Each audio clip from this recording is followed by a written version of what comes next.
GabzFM, today's hits, yesterday's classics. This is Brando with Sticks and Stones, 12:14. Thank you very much for joining me. My name is Dollar Mac, holding it down all the way until 2 p.m. this afternoon. Conversations with Dollar, sitting in for Mimi Gogo. She should be back this week. Well, I hope she doesn't come this week and I can get time to chill and make a living and buy some kids some milk and stuff. I've got Bonnie in the building. What's up, Bonnie? How you doing, man? Are you good, brother? By the way, nowadays I'm unemployed, so like I got two names as Bonnie, but like you gotta do the whole thing now. I'm unemployed. I'm 38 now, so I'm Mr. Dintwe now. So I nearly asked you a question. Get introduce her from where? yeah, so yeah, it's Bonnie. it's me actually. Yeah, and I'm a consultant now, man. Consultant means I'm unemployed, basically. It's a joke that me and my other consultants friends have. Oh, they are we chilling there having dinner with other consultants. So you know we have no jobs, right? Yeah. Like, we consulting, man. Yeah, TH Media. I got a company called TH Media, which I've had for some time. Forever, man. I actually, it's crazy. I raised the company when I first got back from college. Yeah. You shelved it? No, I didn't. It did work for a couple of organizations when I was younger, but obviously the radio and TV thing happened, and I became an employee. And being an employee is nice. I was having a conversation with your receptionist Ella about how being an employee is delicious, especially this time of year. And I was like, if you own a business, you're sweating trying to figure out how you're going to pay people. Exactly. But we don't worry about that. Yeah, but if you're an employee, you're like, where my money at? Like I see report. So yeah, now I'm on the other side. Yeah. So it's cool. I've had a fun couple of months. Yep. And challenging, of course. Well, very challenging, but it's exciting because I'm one of those people who genuinely believes in Botswana as a country. I think Botswana is a fantastic country. And I don't necessarily like some Botswana. I don't like some Botswana. I like most, not some. But Botswana as a country is unbelievable. Can we just come on, chat one? Okay. Want to join? No, but Botswana as a country is unbelievable. It's a great country, and I people keep saying to me, I was in a meeting earlier today. Somebody said, "No, you should go to South Africa," And my argument is always, why when we can build Botswana and make it amazing. Dude, the reason why I called you, there was a miss-out. That sounds so good, though. Yeah, Jesus, I sound good. I leave your home and hype. That's good. No, for real, I sound incredible. Anybody at home is like, why is this guy not on radio? No, he sounds good. Not I still sound amazing. Dude, Missa workshop was held, I think, past 2 days. The last couple of days, yeah. Tell us about it. What was it all about?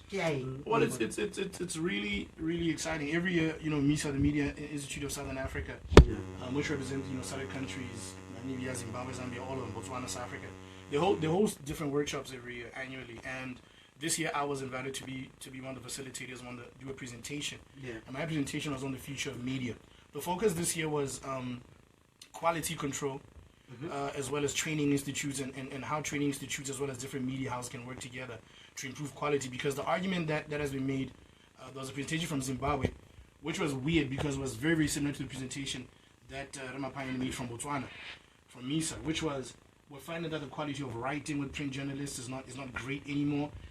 The responsibility in terms of editors, guys getting sued more and more about print media and even broadcast, and the quality of presenters has gone down as compared to 10 years ago, and yet guys have better training and all that. So those are some of the things that we were trying to address, and my presentation was what do we do with the future? How then can we make the business of media... Your controversial presentation. It wasn't controversial.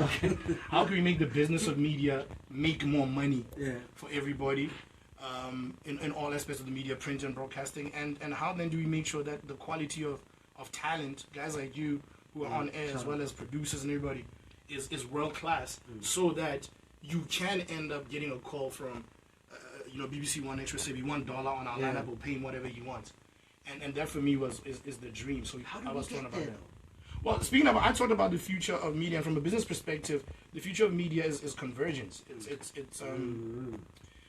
It's working with someone. Well, look, it's partnerships, and ultimately, what I explained was, if you look at companies in the US like Comcast, you look at companies in Australia like Fox 21, you look at Prime Media in South Africa, it's been done and it works.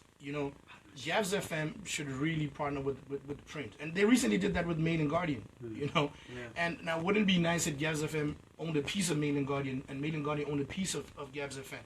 So from a sales perspective, we really should be, as media outlets, be able to offer a holistic product. I should come to you as somebody in sales and marketing manager somewhere.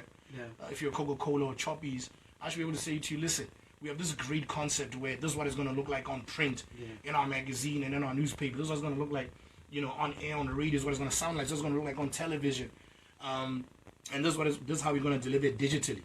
That way, you're not basically cutting up little pieces of the pie and trying to spread them around. If you're a marketing manager, and if you work in sales in the media, you're able to kind of be diverse and be able to sell media as a whole rather than just broadcasting or print. And I also gave an example when I was asked, what does this mean for training? Yeah. And I said, we had to train talent in general. Dollar should be able to be on the radio and say, there's a civil war in South Sudan, and I'm Dollar, and I'm on radio. This is what's happening, and we should get a camera, and you should do a link. I'm live, and then get on your laptop or tablet and type a story and send it to the editor. And when that came up, guys, is that possible? And somebody, I think it was somebody from The Voice. The Voice editor said, no, we were in Washington, D.C. 2 years ago, and they were showing us this. They literally were showing us guys in the newsroom who would put on a nice tie, clean up their hair, stand in front of a camera, do a link, sit down, do a link on radio, and then type a story, put it online, and had to get it for print as well. I think something that also popped out was the radio station licenses issue. Well, you touched on that. Well, yeah, that became something which was obviously one of the debates. The two debates were content aggregation, which you just talked about, and the other debate was how then do we move forward with this business plan if there's no opportunity for people to set up new businesses. Let me give you an example. Right? If I want to set up a newspaper or magazine, it's fairly easy. Okay. Recently, we've seen The Patriot, we've seen Weekend Post, we've seen Business Times. It's easy. It's easy to set up a newspaper. Yes, it's as easy as going to the Ministry of Trade if I want to sell flat caps and sneakers. How easy is it to set up a radio station? It's virtually impossible to set up to get a radio station license. Setting up is not the problem. Okay. Being legally, yes. setting up is getting equipment. A place to broadcast. And nowadays it's easier because of satellite uplink, so it's not transmitters everywhere. But the issue is being licensed to broadcast. Yes. Dr. Musanago from UB said to me when I talked about training kids in that way, he said, at the UB we have a newspaper called the UB Horizon, for instance. So guys who are working in print are able to work and get their stuff read and critiqued. But we have set up a radio studio, TV studio, but we can't broadcast because Bogra has to allow you to broadcast. Because as soon as you put a signal up in the air, the regulator says, no, you're broadcasting terrestrially. We need to license you. And this came up, the current government, people want to criticize the current government, but they're very visionary because it was a minister within the current government before the last elections who had gone to parliament and said, we have to license community radio stations. Way forward, brother. What do you think should be done, though? Bogra should license everybody. Look, what I said to Bogra is Bogra attended. I said you have to liberalize licensing because this is what it's going to do. From a business perspective, we live in a capitalist country. So if you want to sell cell phones, you sell cell phones, and I sell cell phones, and she sells cell phones. And whichever one has the best product, people go to them, and those that fail. Why is it that if I want to sell sneakers, I'm allowed to get a license from the Ministry of Trade and do it? It's 2 weeks. I'll be able to sell legally and pay taxes and everything. Nobody's going to say Urban Soul exists, right? But if I want to set up a radio station and compete... What are you going to be told? I'm only told, you're not getting frequencies, because the way it works, and for people at home who don't understand is, you'd apply to Bokra and then they'll also give you frequency and say, you are 94.1, or people you are 87.6, you know what I mean? And that process is not happening. People aren't getting licensed. So it's hurting the industry because... Do you think, though, we're going to get to a point where now licenses are going to be given like that, or it's still going to be as difficult as it is? Listen, we will. As soon as more people... talking about it, maybe. Yeah, as soon as more people like me, I'm in dialogue with Bokra, and I've got a great relationship with Bokra because I worked at a different radio station and I was in compliance, so I meet with Bokra on a regular.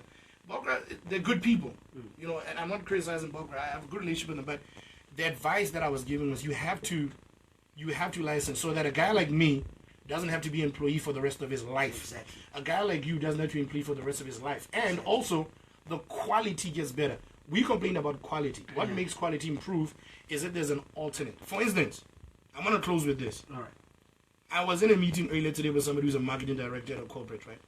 And I said, for years we've lied to you. And he said, what do you mean? And I said, Yarn FM is not the number one urban youth radio station in the country. It's the only urban youth radio. It needs to be number one when you're racing by yourself. GabzFM is not the number one adult contemporary. They're the only ones.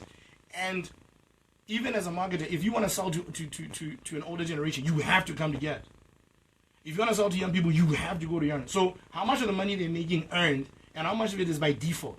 So the thing is, what I said to Bokra is, you should license the exact same type of radio station. Say you want to two. So there are 2 adult contemporary radio stations. I was gonna get to there that. are 2 youth radio stations. That way, there's competition. Yeah. So even when I choose to How many spend more my money, stations do you think we need? let me break it down to you like this. Yeah. Gauteng, not South Africa. Gauteng province has 21. They've got tons. 21. Yeah. That's Gauteng province, 21. And that's not even touch central, not even going to digital. Yeah. Right? Just terrestrial radio. Yeah. Are people dying out there? No. DJ Fresh makes 600,000 bully a month. And yet they're 21. So you can't tell me You're that. gonna send the text man to him now. Yeah. You can't tell me that people are losing money because they Yeah. No. The money is better So because what's the reason behind not having more radio stations? I don't know. I Licenses don't not being run given out? Bokra. I don't sit on the Bokra They're your board. boys. I'm not the minister. You said you're close with them, though. No, as I close, as I have a good Yeah. relationship, Yeah. and we've asked, and you get given very diplomatic Yeah. answers. No, it's a process. We are in the process. Parliament will let you ratify community radio stations. And the thing is, you talked about quality, right? Yeah. And people at home need to understand that radio is like football. Yeah. What Division 3, Division 2, Division You 1, know. the Premier League. But more was one. Not only Premier League radio. It was not Division 1, it was Division 2. Community radio is going to be your Division 2. B, thanks a lot for stopping by, my brother. Thank you very much. All the best in the field. Nah, man, it's an absolute pleasure. Yeah. And it's nice in the field. It's nice. Let me go home and take a nap.